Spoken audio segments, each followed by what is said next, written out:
is the Radio Hall of Fame.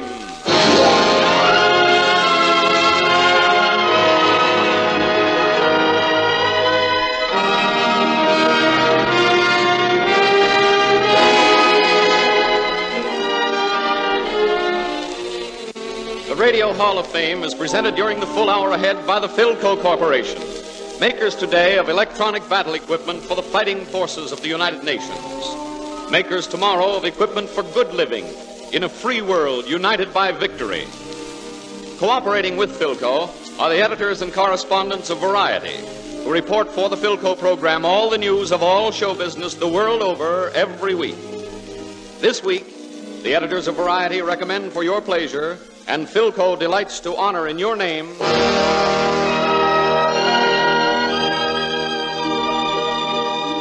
from Hollywood, George Burns and Gracie Allen. From the New York Legitimate Theater, Milton Berle, comedy star of the Ziegfeld Follies. From the Broadway variety houses, Willie Howard. From Washington and the world of affairs, Raymond Graham Swing. From radio, Georgia Gibbs, singing star of the Jimmy Durante Gary Moore Show. Conducting the Hall of Fame Orchestra and Chorus, Paul Whiteman. Our Master of Ceremonies, the distinguished composer, critic, and commentator, Deems Taylor.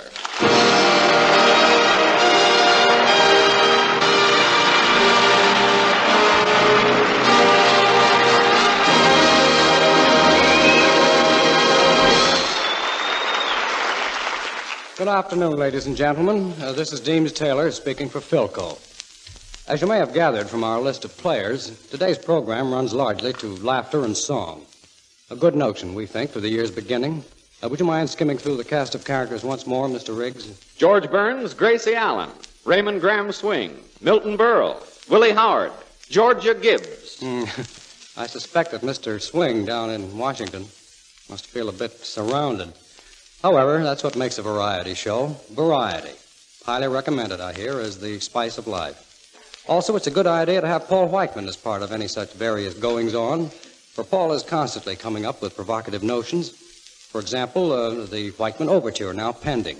It's based on a tune that Paul imported from Europe back around 1925, when hearts were young and gay. And it represents Paul's choice for the first entry in a sort of Hall of Fame memory album. I'm sure you'll recall Valencia, performed now with a special New Year's bubble and glow. Curtain, please, and the Overture.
When Valencia was a brand new tune, Willie Howard and his brother Gene were the comedy stars of George White's Scandals, 1926 edition.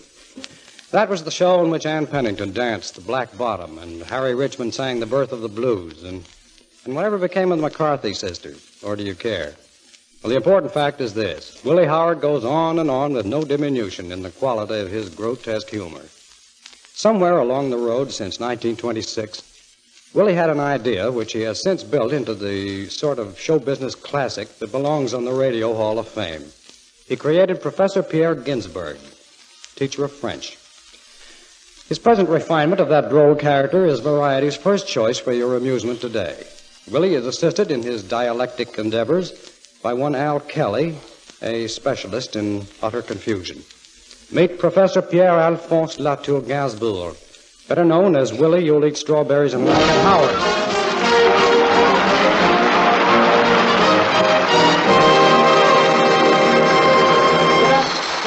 How are you, Monsieur Dims Taylor? And how long have you been in this country, Professor? Oh, Dims, to tell the truth, I'm very short of here. I just arrived from North Africa. North Africa? Yes. While you were there, did you happen to meet General Giraud? Who's this? Giraud. I mean, Giraud. Giraud. There's going to be Giraud below outside tonight, too. Oh, yeah. Yes, I met the general, but he was very sick in the hospital. Oh, what was wrong? Something wrong with the Gaulle. With that, Professor, you can take the air. You too, Mr. Schneider. I mean, Mr. Taylor. Excuse me.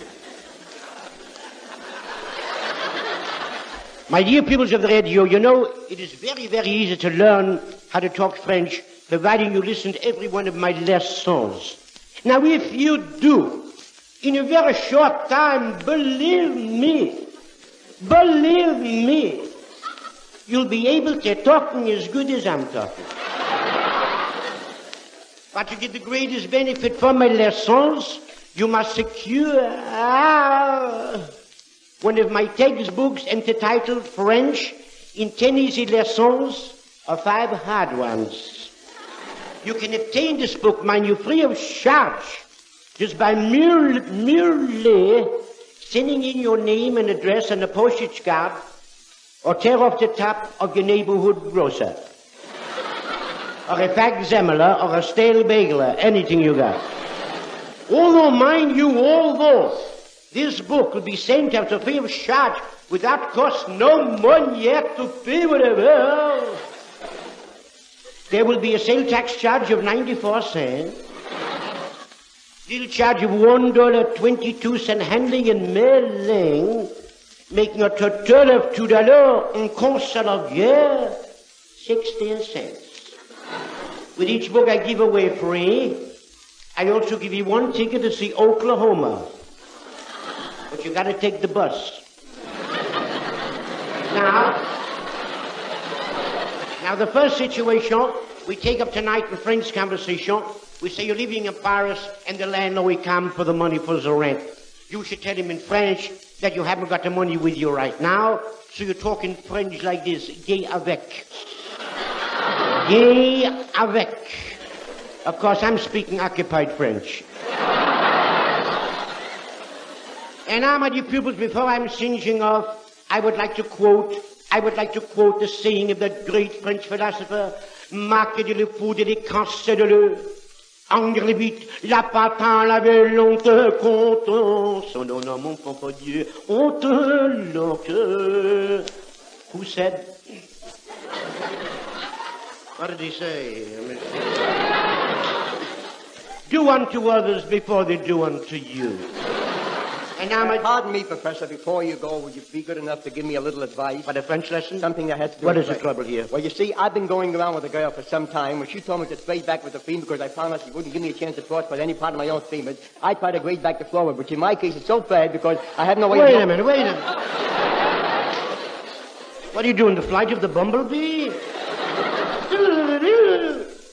Talk slowly and distinctly right in the Mickey phone.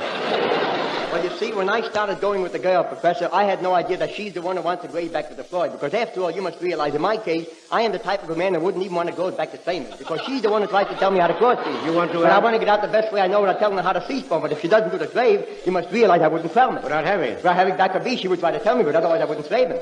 Who did that? Who did? The girl did. Yeah? Yes, when I confronted her with the idea, she told me I was nibbled. I don't have to trade back any part of the bean for it. After all, in my case, it's only a plain trade. Naturally. If you tell me not to sign me back on the clothes, I don't have to wreck so back on my own save because I realize that is the only way I can try to play. Without getting out the best way, I would try to save it. But if you don't tell me the clothes, I can't try it for because that's my way to fraud. Naturally. Well, all right, then why do you want me to cleave? I don't want to save it. Who's driving the car now? We haven't any blame. Why don't you say the Smiling Irishman? I don't want to sell anything, Professor. I came for advice. You must realize my case is not the type of an ordinary trade because you want to tell me how to see it. It's only a matter of Floyd. But otherwise, it wouldn't get the favor. You mean you don't want to have Yes, I don't want to have any of my own thieves until you tell me what the favors is. But otherwise, why do I have to go speed? Until you want a band blade, I would try myself to 12%. Without having? Without having back her own dream, she would give me the trade. Without doing it? That's the only way to trade for it. Otherwise, you can't stand for it. So what's that? That's the way she wants to trade, but you mustn't fraud. You talk nice, but nothing comes out. Well, why don't you tell me how to trade? Do you realize how I cross speed? Is that the way you want me to understand the fraud? Well, that's different. Now you're talking All my right. language.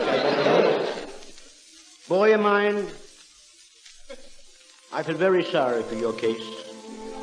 And I'm going to try to help you out. Thank you, Professor. Which way did you come in here? The stage entrance? North to the track. Mm-hmm. Seems to me it's your mother-in-law that's causing all this trouble for you. You're right, Professor. You have no problem there, young man. Go home, young man. Go home. If you're at home someplace, please go home. That's my advice to you. Well, Professor, evidently you don't seem to understand that I do have the right to live my life any way I see fit without interference on the part of her mother because she embarrasses me a great deal, and I have the right to resent it. And I resent it very strenuously. That's why I came to you to help me solve this problem. I should have quit when I was ahead. My friend, you know, today we are all in the same boat. You're right, Professor. We are on the same boat. You do the rowing. I'd like to recite a little recitation to you. You want to recite a recitation? Yes. I have one here that I wrote for my girl, which I think is the most beautiful thing that has ever been played. Let me hear it. All right. She crazed and knew that things would void. There wasn't a salmon for any spread. For feeling the void and things to play, she dropped the sin, and there she fought. Ain't that beautiful? The recitation? No, that music. I'm now going to translate it for you, ladies and gentlemen. He put his arms around her waist, upon her lips he placed a kiss. I've sipped, said he, for many a cup, but never from a mug like this.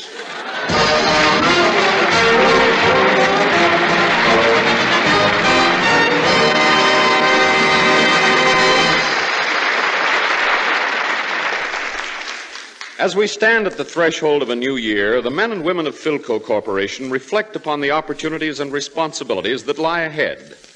Looking back upon a year of continued achievement in the production of war equipment, they dedicate themselves anew to their war production pledge, more, better, sooner. For Philco soldiers of production, the headlines of the past few days have a special significance. We can win in 1944, says General Eisenhower, if every man and woman does his or her full duty. That's a call to arms at Philco. The invasion of Europe has already begun in the Philco laboratories and production lines.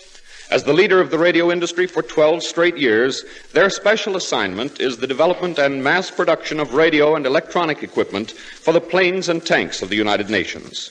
And they're doing their part now, that our men may strike with decisive might when the hour is at hand. With all America, they look to the new year with hope for victory. And with high anticipation, they await the return of peace, when they can translate the astounding developments of their war research into finer products for your comfort, convenience, and entertainment. In radio, television, refrigeration, and air conditioning, under the famous Philco name.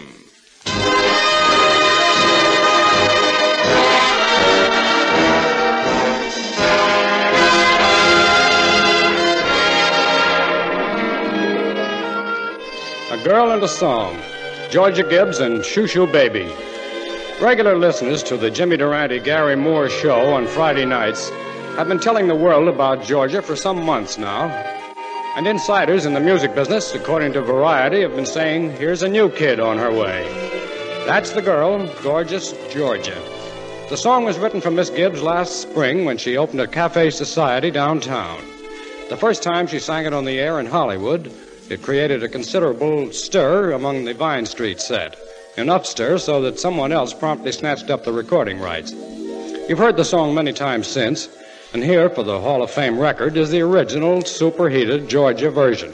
How about that, Miss G? Ready and waiting, Mr. T. The lady's waiting, Mr. W. You see them up and down the avenue,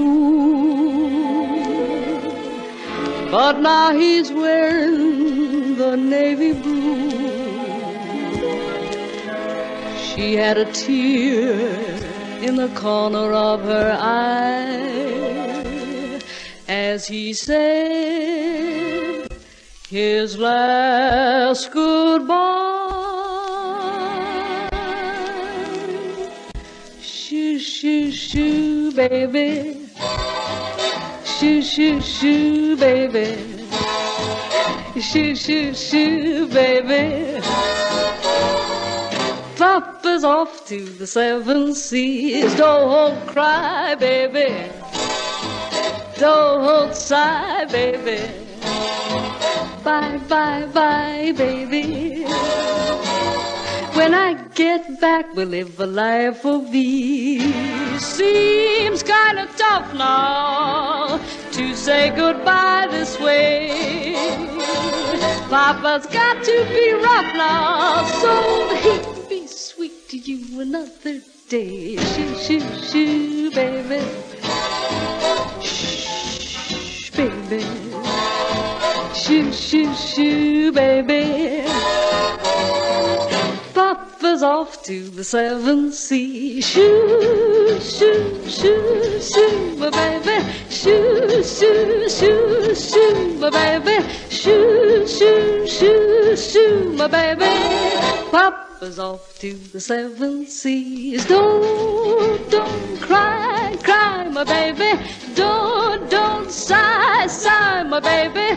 Bye, bye, bye, bye, my baby. When I get back, we'll live a life of ease. Seems kind of tough now to say goodbye this way. Papa's got to be rough now so that he can be sweet to you another day. Shoo, shoo, shoo, baby. Shh, baby. Shoo, shoo, shoo, baby. Papa's off to the 7 seas, the 7 seas, the 7 seas.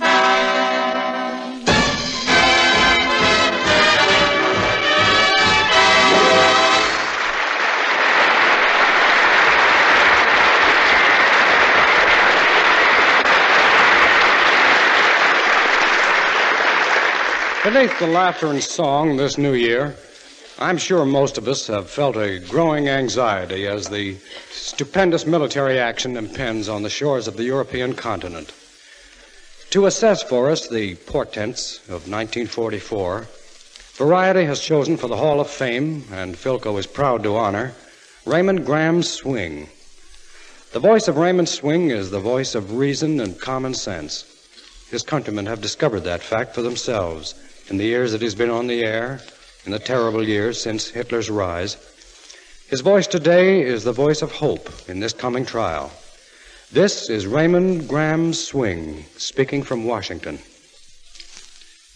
1944 opens before us a demanding year, one which imposes sacrifice, suffering, and sorrow. But it pledges a reward for its exactions. It will be a year of triumph. Beyond the foreboding storm shines for the Allies in Europe the morning of victory. Triumph and victory can be short-term words. They can mean only that a stronger violence has overpowered a lesser violence. The assault on the citadel of Hitler will be that, but it will be far more. The purpose of this war lies deep. It is a war for liberation in the exalted meaning of that word. And it sent out its challenge long before actual combat began. To recall that challenge, I'm repeating something I said on May 10th last year, on the 10th anniversary of a tremendous event, the burning of the books in Berlin. I know I didn't appreciate the full portent of the warning of that event, but it came to me shortly, and I see again vividly the figure of the man who taught me. He was an unusually tall, an unusually narrow man, with legs as long as Lincoln's, a rounded stoop of the shoulders, and a long, gaunt face. He'd been chairman of the Social Democratic Party and the Reichstag of the Weimar Republic, and his name was Dr. Rudolf Breitscheid.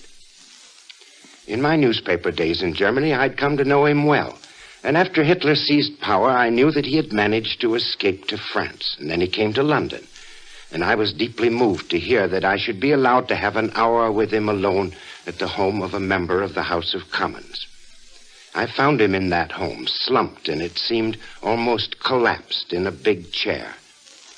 He looked up at me with large eyes, filled with the pain one sees during a mortal illness.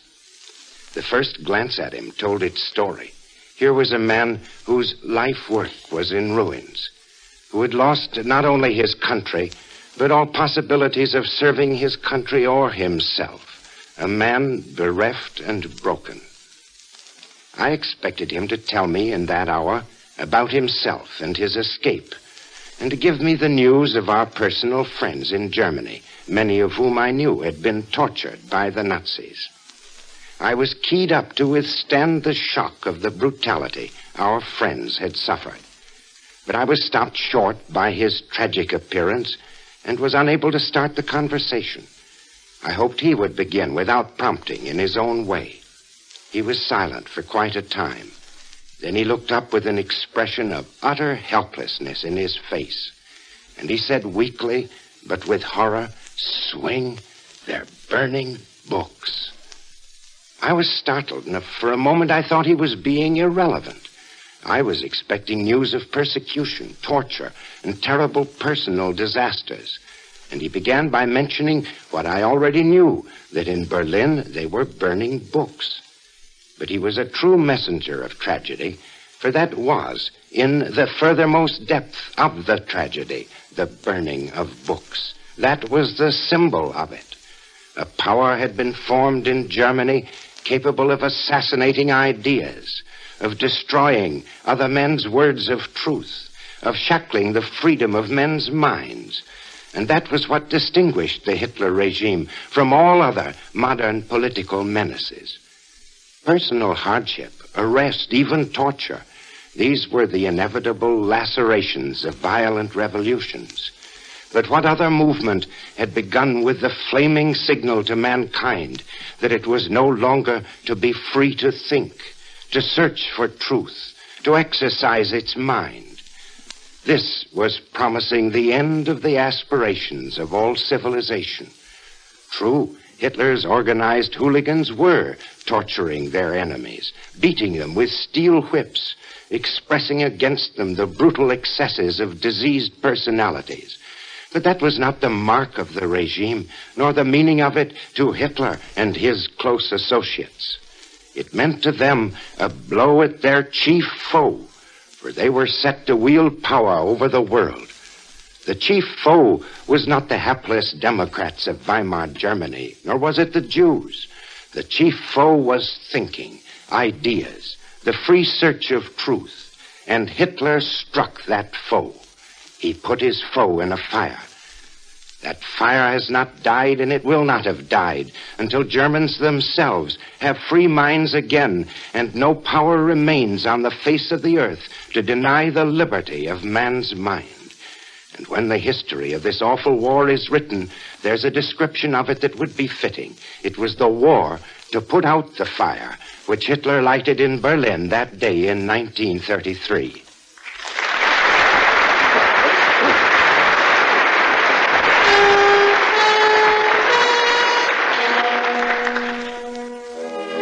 With Paul's assistance, we fade gracefully into the ether at this point.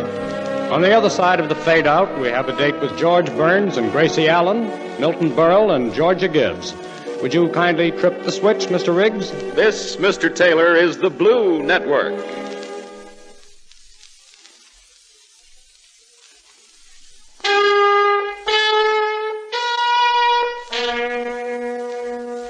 the Vilco Hall of Fame, Act Two. In the spotlight, grinning broadly, is our Mr. Whiteman. And with his next contribution to this afternoon's doings goes a tale of tribulation and woe. You have the floor, Paul. The story begins with Lawrence Melchior, who was a party to this shindig last week. As a compliment to Lawrence, I had prepared what I consider a pretty striking popular version of a Scandinavian classic, Grieg's in the Hall of the Mountain King. We rehearsed this little dilly about 600 times, and then Lawrence drew so many laughs with Fred Allen that we had to cut it out of our show on the air. Now, I'll be darned if I'm going to let all that energy go to waste. It's just too much to ask a man with my physique. So we're going to do the same tune right now. For Lawrence Melchior, wherever he may be, in the Hall of the Mountain King is arranged in a new tempo by Al Sachs.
Once upon a time, before Senor Marconi had his bright idea about ether waves, it was the ambition of every comedian to star in the Ziegfeld Follies.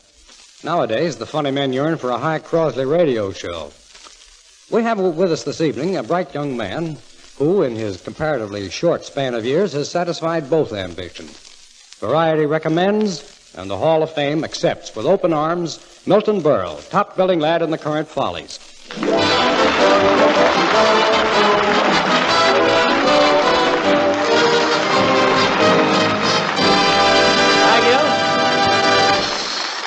Thank you very much, Deems Taylor, and good evening, ladies and gentlemen. It's really indeed a pleasure to be here tonight on the Hall of Fame. Hall of Fame. What am I doing here? Now I know I'm a bust. Well, it's the second day of the new year, and I feel great, really. I got up this morning at 6 o'clock, stood under an ice-cold shower for 20 minutes, closed the umbrella, and went right back to bed. But I made a resolution, really. I'm going to start the new year with a clean sheet, if it ever gets back in the laundry.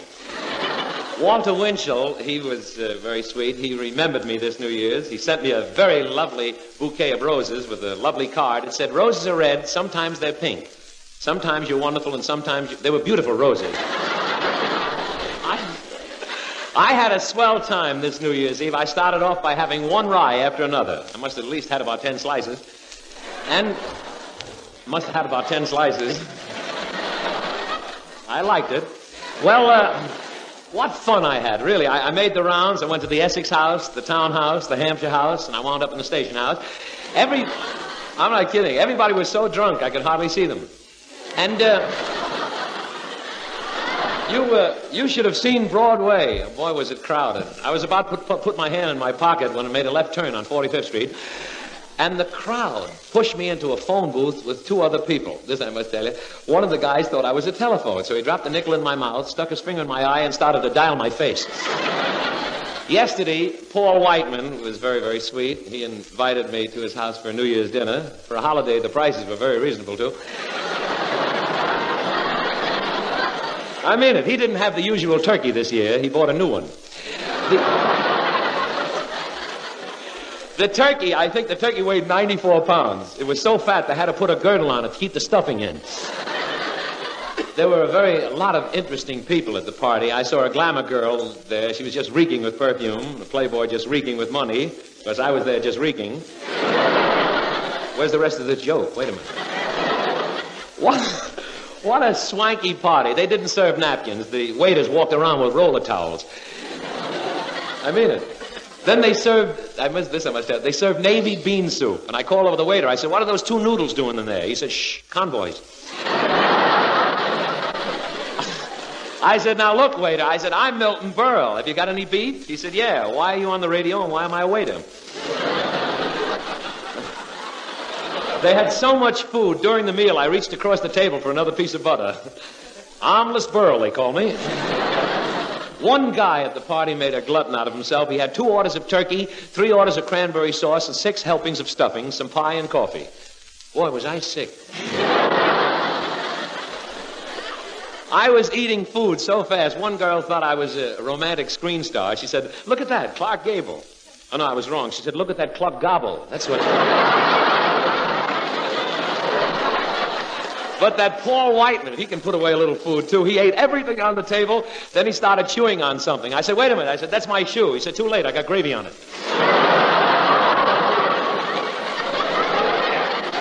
And Deems Taylor, he had a lovely girl with him, a buxom buzzard. She looked beautiful. She was dressed very formal. She wore a strapless potato sack with open-toe army shoes. I'm only kidding, Deems. She was a lovely girl. She was the type of girl you'd like to take home to your mother in a cage. She had a real strong face. She got that way from carrying the bags under her eyes. And boy, could that girl drink. Could she drink? She'd been under the table so often, she's gone steady with the face on the barroom floor.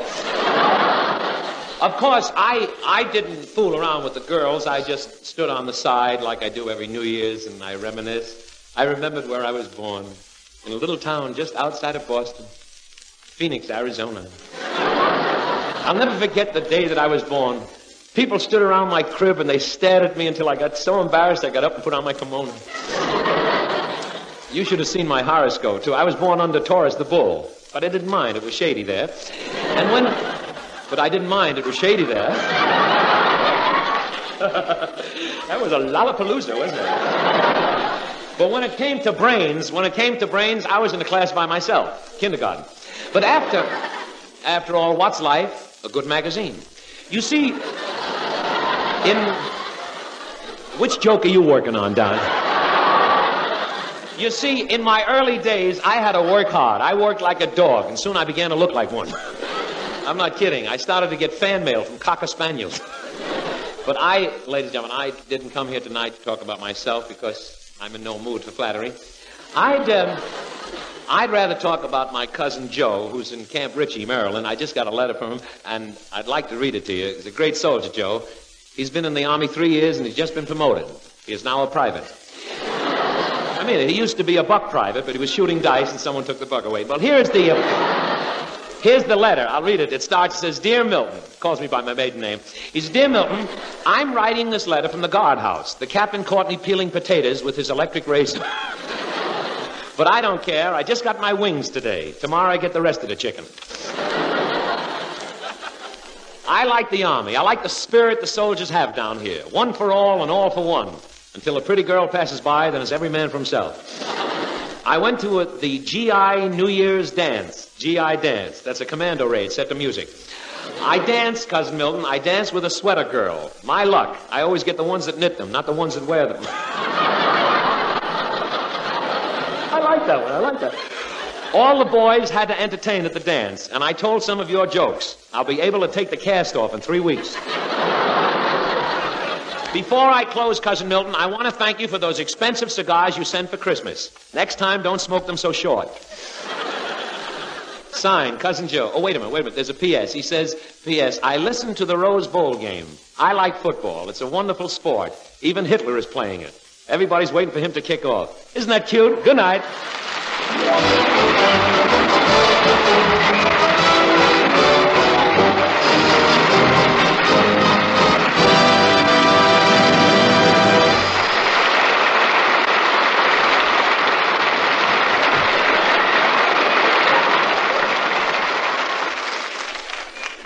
As you hear the applause of our studio audience over the air, let it remind you that someday you, in your homes, will become part of that studio audience.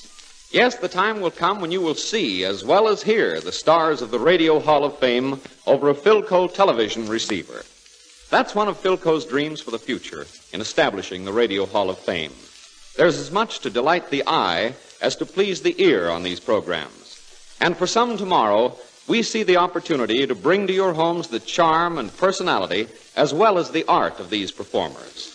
That's the promise of television as it has grown to maturity in the Philco laboratories. During 15 years of research, Philco engineers have made vital contributions to its progress.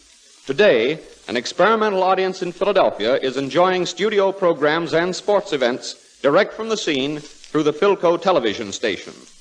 When victory is won and scientists may return to their peacetime tasks, Philco will be in the forefront of the activities that will make television nationwide. And you will be able to look to Philco for the same standards of quality and performance in television that have made it the leader in the field of radio for 12 straight years.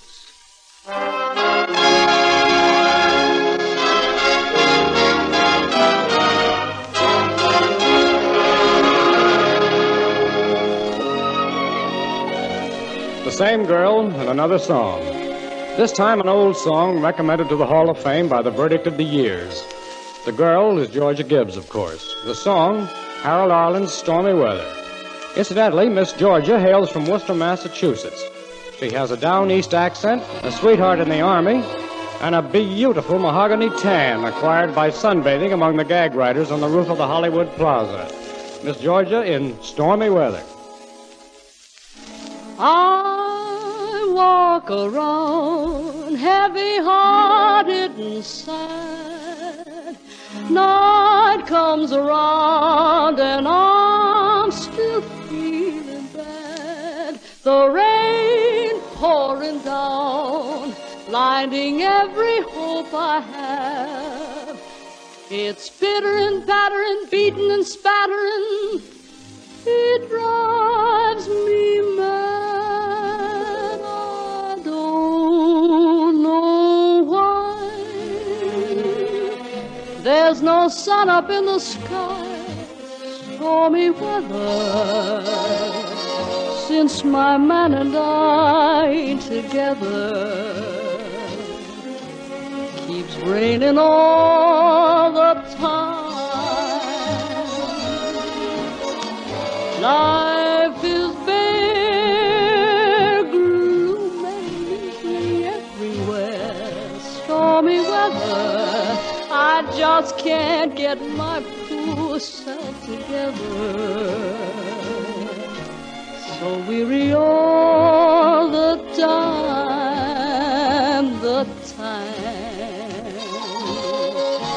So weary all the time. Now when he went away, the blues walked in and met me. If he stays away, old rocking chair will get me.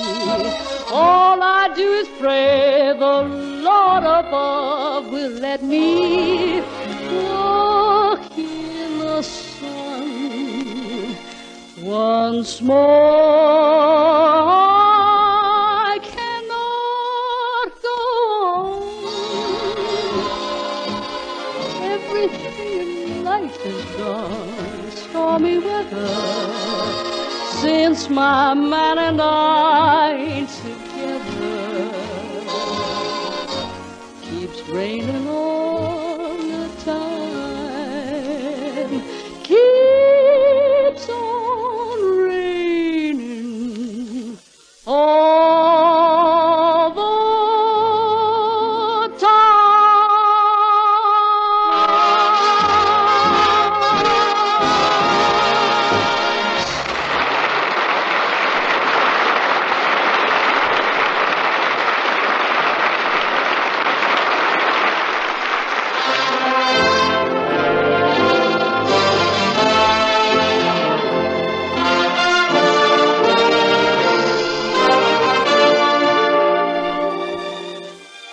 A toast, ladies and gentlemen, to the institution of matrimony and to a pair of shining lights among the blissfully wedded, George Nathaniel Burns and Grace Ethel Cecile Rosalia Allen.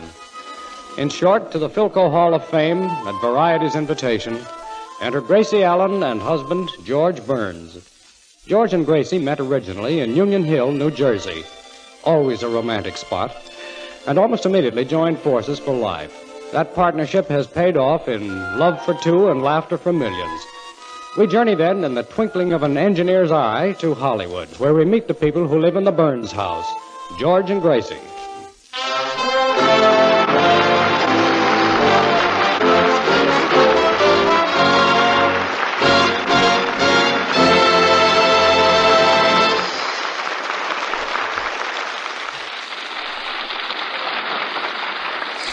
Gracie, when is our laundry coming back? I feel silly running around bare without a shirt. Well, I'm kind of glad your shirts haven't come back. You look so manly without one. You really think so? Yeah. Your mama's big, bare-chested caveman. Oh, sure. No, I love a man's figure when it starts out real broad and then tapers right off. That's how it is with your shoulders and hips. It is? Yeah. You see, you're a yard wide here, and then you get narrower and narrower until we get right up to those darling little shoulders. Yes, I'm your dream man. Oh, I love your figure, George. And you know what gives me a thrill? What? The hair on your chest. Oh, God. Oh, yeah, it's such a cute little curly one. Yes, I've always been fond of that one, too. You know something, George? I wouldn't swap you for Gary Cooper, Paul Henry, and Charles Boyer all put together. Well, that's nice. What would I have if I put them together? Just a tall, skinny man with two accents. Now, look, Gracie. Yeah, I'm mad about you, dear.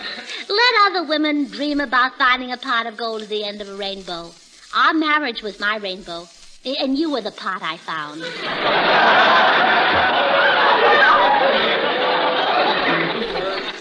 You make me very happy. But I'd even be happier if I had a shirt to put on. Oh, you know, George, seeing you like this reminds me of our wedding night. That was the first time I ever saw you without a shirt on. I guess it kind of gave you a thrill, huh? Yeah. There you stood, bare from the waist up, except for that little money belt.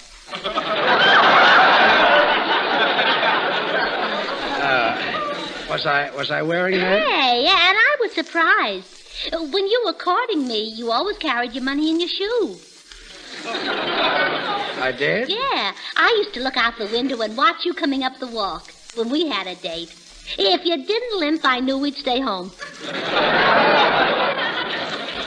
Gee, you're really bringing back memories. Remember our wedding, Gracie? Sure. We had a simple little ceremony, and I gave the minister $2. No, you gave him $5. No, I gave him $2. You gave him... George Burns, you forgot to give me my change.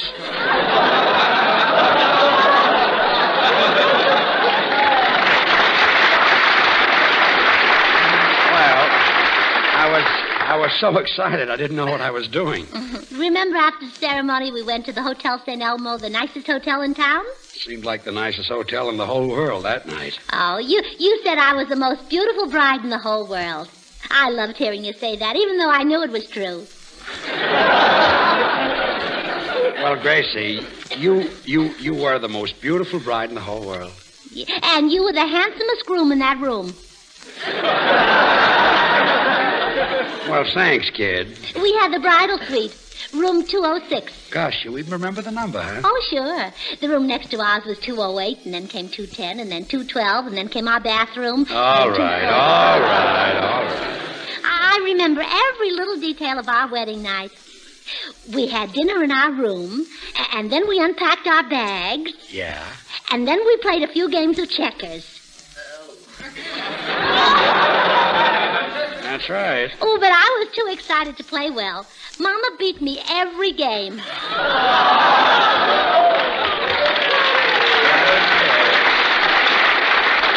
Dear old Mama. Believe me, honey, if there's ever a second honeymoon, it's just going to be for the two of us. Well, all right, dear. But Mama and I'll miss you. I guess so. You know? Yeah. Oh, come in. Oh, hi, folks. Oh, it's Bill Goodwin. Come in. Oh, hello, Bill. Hello, George. Say, that shirt you got on fits you kind of loose, doesn't it? I happen to be bare from the waist up. Oh, I see what Bill means, dear. Please tuck it in. Oh, no, don't bother, George. You have such a cute little chummy. A chummy? Yeah, that's a combination chest and tummy. Bill, George and I have been reminiscing about our wedding. Remember that wonderful day when he carried me across the threshold? Well, I ought to, Gracie. I helped him carry you. Hey, Look, funny man, what's on your mind? Well, George, I saw this letter lying on your sidewalk. I guess the postman dropped it. It's addressed to Gracie Allen. Oh, I wish people wouldn't call me Gracie Allen. I've been Mrs. George Burns ever since that day when a certain tall, handsome man came along and pronounced George and me man and wife.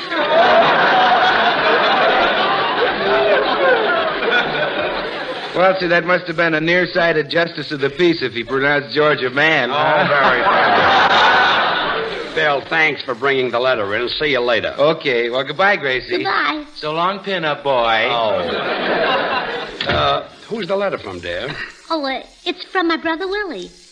He's going into the service, you know. He is, huh? Well, if everybody buckles down to their jobs, I think we can win the war anyway.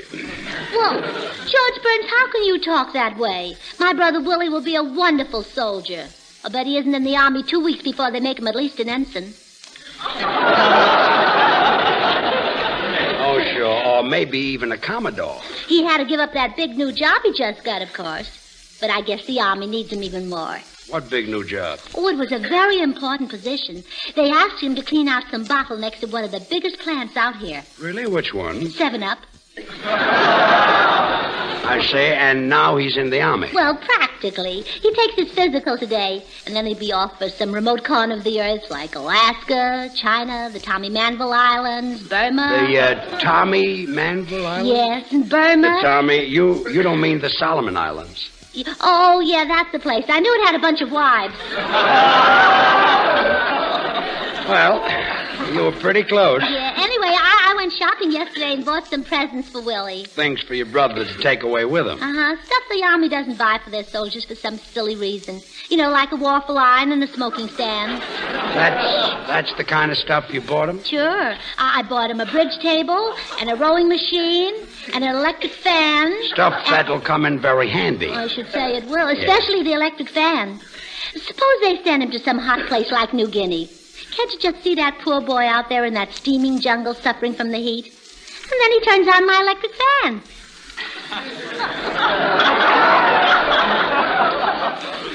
Where does he plug it in? Then I bought him a billiard cue, vacuum cleaner.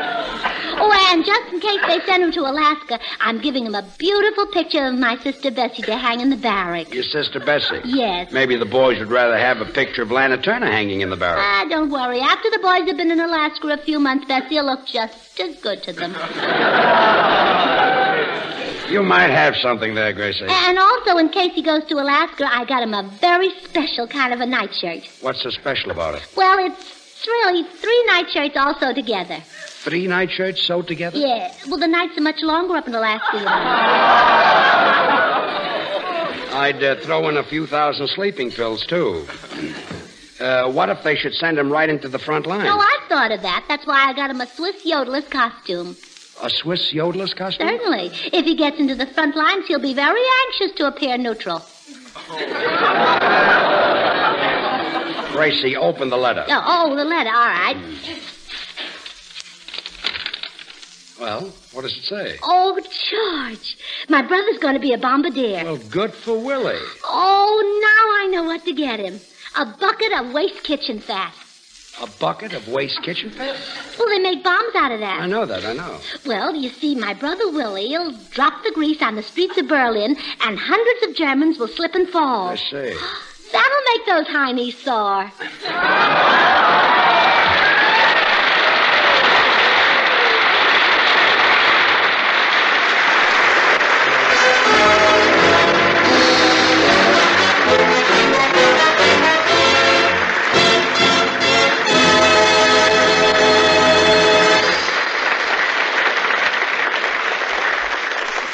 Our thanks to George, Gracie, and Bill Goodwin. For what Variety calls with admirable clarity, the blow-off, we proceed to Broadway's biggest hit of our time, Oklahoma.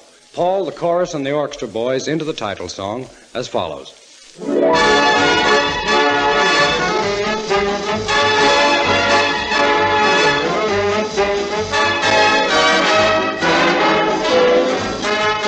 new state, you are great. Oklahoma, we're coming home to you. Yippee-yay.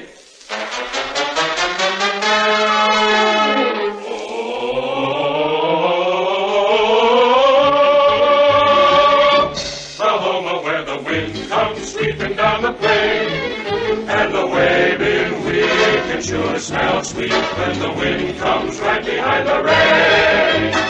Oh, oh, oh, oh, Oklahoma, every night my honey lamb and I sit alone and talk and watch a hawk making lazy circles in the sky. We know we belong to the land, and the land we belong to is grand. And when we say,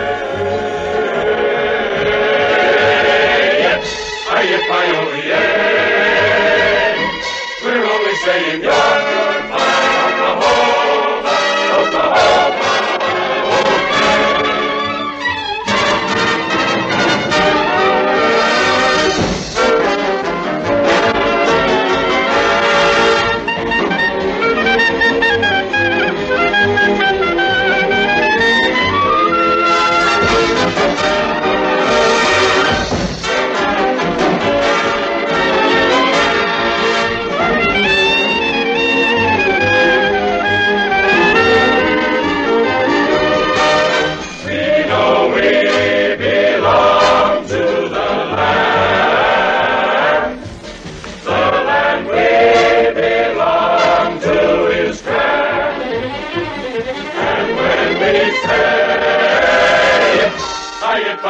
yippee-yi-oh-yay, we're only saying you're goodbye, Oklahoma, Oklahoma, okay. You're a great and brand new state,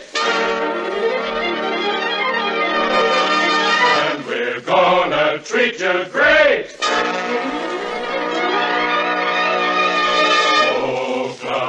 Oklahoma, Oklahoma, you are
Next week on the Radio Hall of Fame, Fanny Bryce and Hanley Stafford, Katherine Grayson, and another lineup of front-rank personalities recommended by Variety for your pleasure.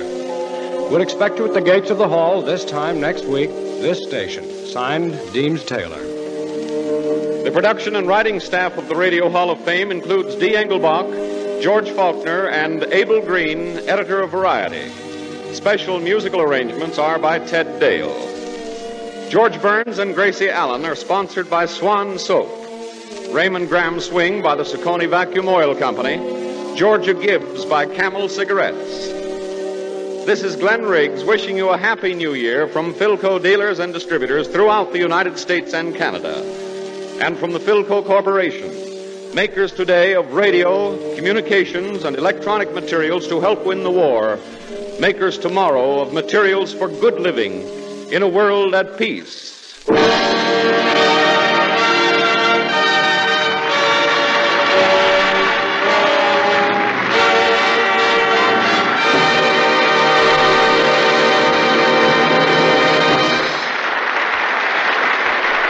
This is the Blue Network.